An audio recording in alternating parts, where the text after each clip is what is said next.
Hi, everyone. Great to be here. So I will go ahead and kick off. So for most people and organizations, ransomware historically was something that would have been considered more of a nuisance threat. But we've increasingly seen these attacks have rippling effects that impact the everyday life of people across the globe, really. We saw this with the temporary gas shortages following the dark side ransomware attacks in the US this summer, the employee layoffs when production lines are shut down, forcing people to file for unemployment, shortages of certain foods in grocery stores. And look, we've even continued to see threat actors targeting hospitals despite the pandemic, leading to canceled procedures and people being turned away from hospitals. Fin 12 is really a prime example of that. Actors like that illustrate that no sector is off limits because there will always be a criminal out there who won't adhere to norms or care about the ramifications of their actions because ultimately they don't fear any consequences against them. Now, cybercrime and ransomware itself is not new by any means, but these attacks have become increasingly more impactful. And there's really a few key events that helped shape where we are today. So, first, if we go back to 2015, there was a ransomware dubbed SamSam that emerged. It wasn't being distributed in mass directly to a large number of recipients through spam or exploit kits like we had traditionally seen at that time. Instead, they were actually breaking into networks through other means, such as by exploiting vulnerable servers or attempting to guess the passwords used by system administrators. After which, they were using tools and methods that were typical of traditional intrusion operators to escalate privileges and move laterally throughout a victim environment. And so, by using this methodology, what we saw is that the actors deploying SamSam were able to reach far beyond an initially single compromised machine to encrypt files on hundreds or thousands of systems at a single victim organization. And that broad deployment obviously had a greater impact on business operations. And this allowed these threat actors to demand more money from their victims. So the largest amount that we saw paid to these operators stood at around $60,000, which doesn't seem like a lot compared to what we are seeing today with demands in the tens of millions of dollars. But at that time, in comparison to the only thousands of dollars that were being demanded traditionally, that was very significant. And so the key here is that these threat actors were demonstrating to the rest of the cyber criminals out there that if you actually change the way in which you deploy the ransomware, you can make significantly more money. And so after that, we start to see other skilled, financially motivated threat actors begin incorporating that same methodology. One of those actors was Fin6. And this intrusion group had historically engaged in operations to steal large volumes of payment card data that they would then monetize through illicit card shops like Joker Stash. But in 2018, their targeting and their goals shifted, and they began deploying ransomware. There are obviously other contributing factors at play here beyond just that demonstration of the profitability of those attacks, such as the adoption of EMV technology in the US, which made point of sale malware operations that they had been conducting less profitable. But there's also the fact that ransomware is really an equal opportunity crime. In other words, they don't need to target a specific sector like they do with payment card theft. And so these threat actors who already had really the skill set were now beginning to turn to more lucrative crimes like ransomware. Another important evolution that we've seen in more recent years was the incorporation of data theft and extortion, which continues today. That was initially popularized by the operators of a ransomware called Maze.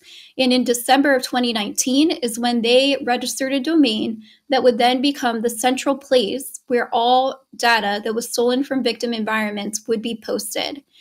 And through 2021, our company has actually monitored more than 50 sites that were set up for this very specific purpose, highlighting that wide adoption by threat actors to incorporate this tactic to entice victims into paying. So coinciding with these developments, as we noted, we're seeing these higher ransom demands in the tens of millions of dollars to retrieve a decryptor and to prevent the release of that stolen data. At Mandiant, we're also seeing a general increase in the number of ransomware incidents that we're responding to. So if we look at 2020 in comparison to 2019, we responded to 11% more incidents involving ransomware. So 1 in 4 of every incident that we responded to actually involved a ransomware attack. And the sheer number of actors that are conducting these attacks obviously is one contributing factor. But equally as important is that those who have been in this game for longer are getting better and faster. And so that concept of practice makes perfect definitely applies here. If we look at Fin12, for an example, they were able to cut their attack speed in half to just 2.5 days from when they enter that environment to when they begin the encryption process within a victim year over year. And they can do this because they're specializing in a specific phase of the attack lifecycle versus trying to do it all themselves. And that specialization is really typical within the cybercrime ecosystem. And the underground forums that exist are really enabling these symbiotic relationships between these threat actors. What is traditionally captured, though, whenever the media is reporting on this, is the ransomware brands themselves, instead of this entire ecosystem that exists in order to fuel these attacks. So it doesn't include, usually, the people who are actually deploying the ransomware, like Fin12, or even more rarely, those who are providing enabling or support services, such as bulletproof hosting providers. But overall, it's really important to kind of take a step back and understand that the ransomware attack lifecycle is really a series of transactions between different threat actors who are partnering together, but not exclusively with one another. And so when you look at ransomware, in the simplest terms, we can break this down into 3 parties. 1, an initial access provider. 2, the actors who are actually doing the deployment of that ransomware. And then 3, the ransomware service itself. This is a fairly common setup whenever we look at or are responding to incidents, being able to identify 3 distinct parties. So if we look at what people are most familiar with, that's the ransomware as a service. What this looks like in practice is kind of where I'm going to go to from here. So in the past, what we had seen was ransomware services being advertised directly on prominent forums. But in May of 2021, those types of advertisements were actually banned due to negative attention that was attracted following the Colonial Pipeline attack. But we still see actors posting on these forums. They just don't mention ransomware. So to give you an example of this, there was an actor named Black Matter who had posted in July of 2021 seeking accesses to organizations based in the UK, Australia, and Canada that had over $100 million in annual revenues. And so this actor didn't divulge in that advertisement that this was for Black Matter ransomware, but upon engagement, disclosed that information. And many of these established ransomware brands will require you to actually prove your worth before they will accept you under their wing to kind of be that affiliate.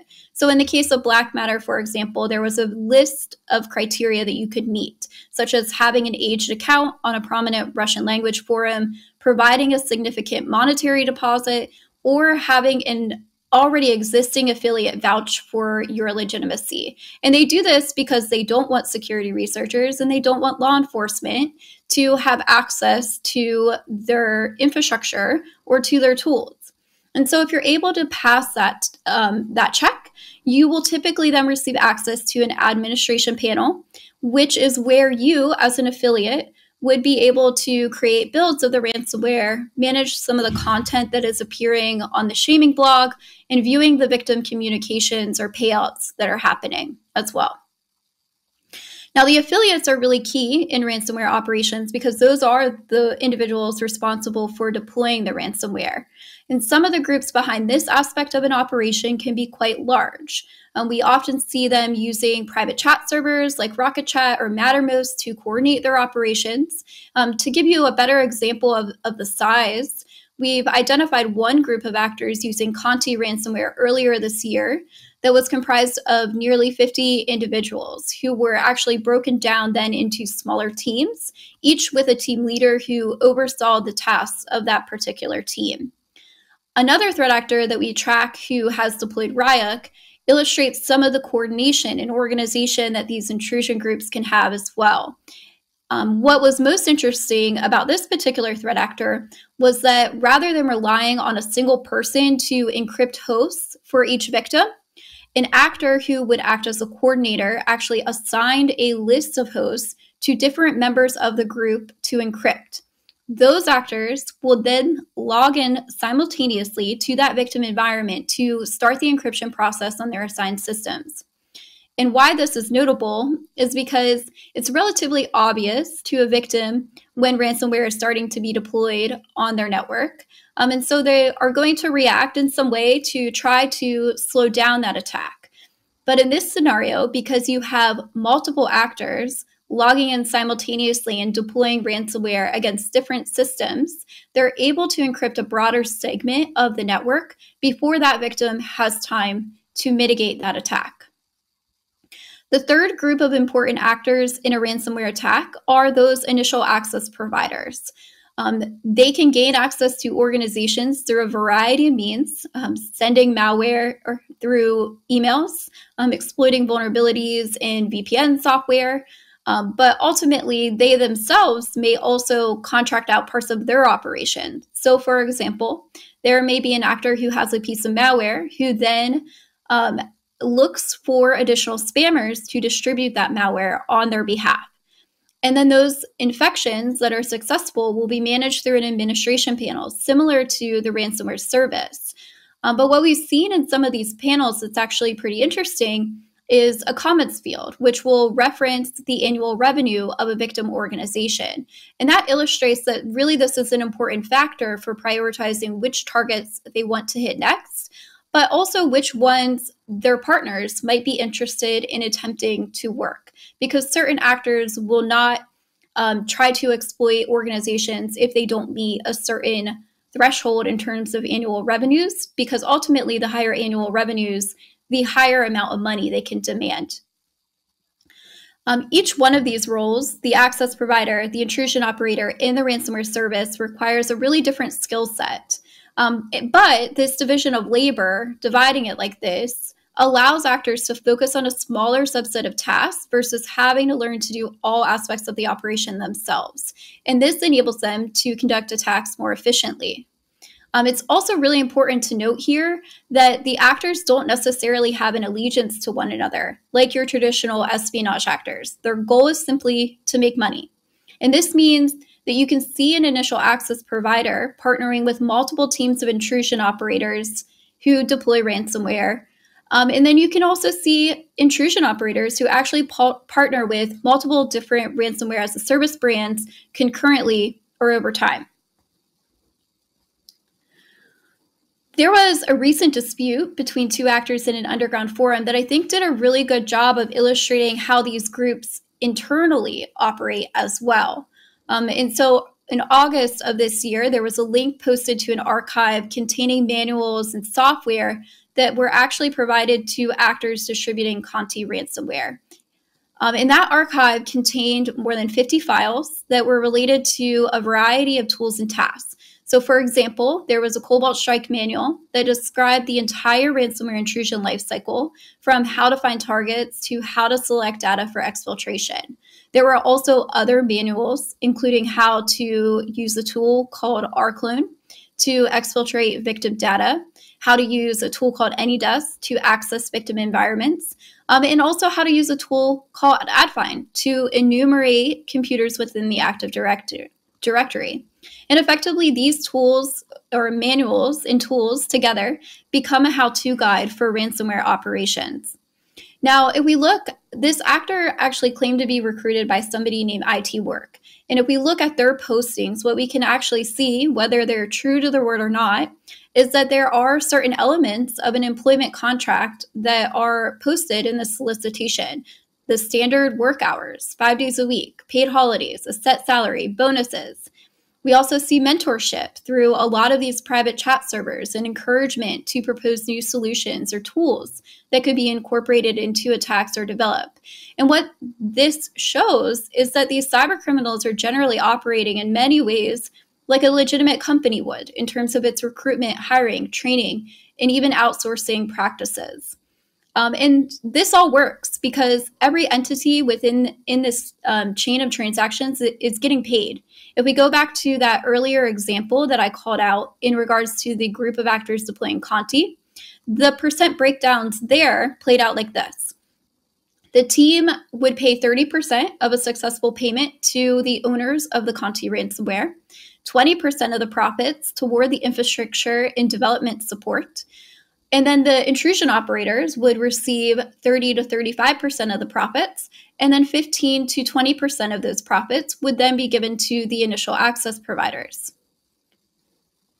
So we've already talked about the shaming sites, but there are other evolutions in the extortion methodology that we've seen as well, such as conducting DDoS attacks, calling organizations and their partners, and leveraging the media to publicize breaches. And really what this shows is that there's been this move by threat actors to multifaceted extortion attacks, where ransomware is just a single component of a larger scheme. And in terms of ransomware services, we're also seeing many of these providers add more flexibility for partners, not just in terms of the additional extortion tactics, but also the ransomware itself. And specifically, we're seeing an increase in ransomware services offering Linux variants. Now, Linux ransomware itself is not new, but Linux ransomware hasn't been nearly as prevalent in today's world of post-exploitation ransomware distribution, at least not until recently. But we've seen major operators such as Black Matter, Lockbit, RansomX, REvil all start to offer their affiliates Linux variants of their malware. And that tool isn't being provided to arm their users to encrypt an organization that doesn't rely on a Windows environment, but it's largely intended to accelerate their ability to encrypt virtual machines that are being used to support core enterprise services at a company.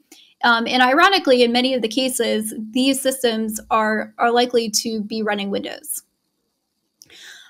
Threat actors conducting ransomware attacks have also made significant profits. So that means they're not just reinvesting in human capital, as we've seen through recruitment processes, but also more sophisticated tools, including 0 days. There's several examples of prominent ransomware threat actors who have exploited 0 days in Sonic Wall VPN appliances, for example. And that more broadly is highlighting this reinvestment of those financial resources that attackers have amassed over the last year. But on a more positive note, there have been aggressive actions by governments to combat this threat from various angles, including sanctions on a cryptocurrency exchange identified as being used to launder ransomware proceeds, the disruption of Emotet infrastructure, and the recent arrests of ransomware operators in Ukraine. But the most significant shift we've actually seen in threat actor behavior came in the form of self-regulation following the DarkSide ransomware attack on Colonial Pipeline, which prompted those bans I referenced earlier. And it also led to ransomware services prohibiting the targeting of certain sectors. But we still really have this dilemma where certain countries provide a safe haven for cyber criminals. Take, for example, the arrest of the actors in Ukraine. Following that, we saw an actor in a forum suggest that anybody living in Ukraine involved in these operations obtain a Russian citizenship and move there. And so countries like this, even if they aren't involved in directing these attacks, may take a position of strategic tolerance, which allows these operations to continue without interference, as long as they don't target domestic interests.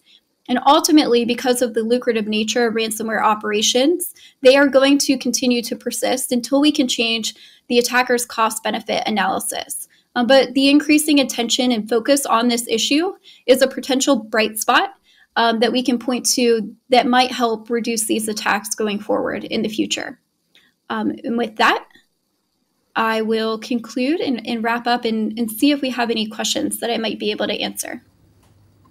Great, thank you very much, Kimberly. Some great insights there, particularly around the professionalization and sort of evolving nature of these threats. Just time for one question. We've got one here from the audience that I'm going to sort of summarize, but saying essentially how the ransomware, the threat has evolved, and now is targeting a lot of enterprises and organizations. Where do you sort of see the end point for this being in terms of the types of organizations being targeted and sort of the overall behavior of the threat actors in this space? Yeah, I mean, we can definitely point to some threat actors who have increasingly targeted organizations that are larger. And why they've done that is because they can demand more money. And so you'll see, as a general rule of thumb, some of these threat actors will demand like 1% of a company's annual revenues. And so, we've seen that kind of shift in the attackers' targeting calculus. But we've also seen some threat actors in terms of the industries that they target, maybe stay away from certain industries that might attract more law enforcement attention, like hospitals or critical infrastructure. And so I think that you'll see that. You'll continue to see some actors stay away from that. But unfortunately, there are those threat actors who are more aggressive. I would say for me, more concerning in terms of where this threat goes to in the future is going back to that point about the financial resources. If you've acquired millions of dollars, tens of millions, in some cases, hundreds of millions of dollars over the last several years, you are obviously able to grow much larger teams, hiring more people to conduct attacks on your behalf, but you're also able to acquire more sophisticated tools like zero-day vulnerabilities. And so we often point to organizations trying to prioritize mitigating against known methods or known attack vectors that threat actors are using. But with a zero-day attack, the whole essence of that is that it's not yet known. And so it's not something that organizations might be able to protect against proactively. And so for me, seeing how threat actors are growing their teams and improving their sophistication is probably the most concerning development in this space. Fantastic. Great. Thanks a lot, Kimberly. Thank you very much for your time and for joining us here today.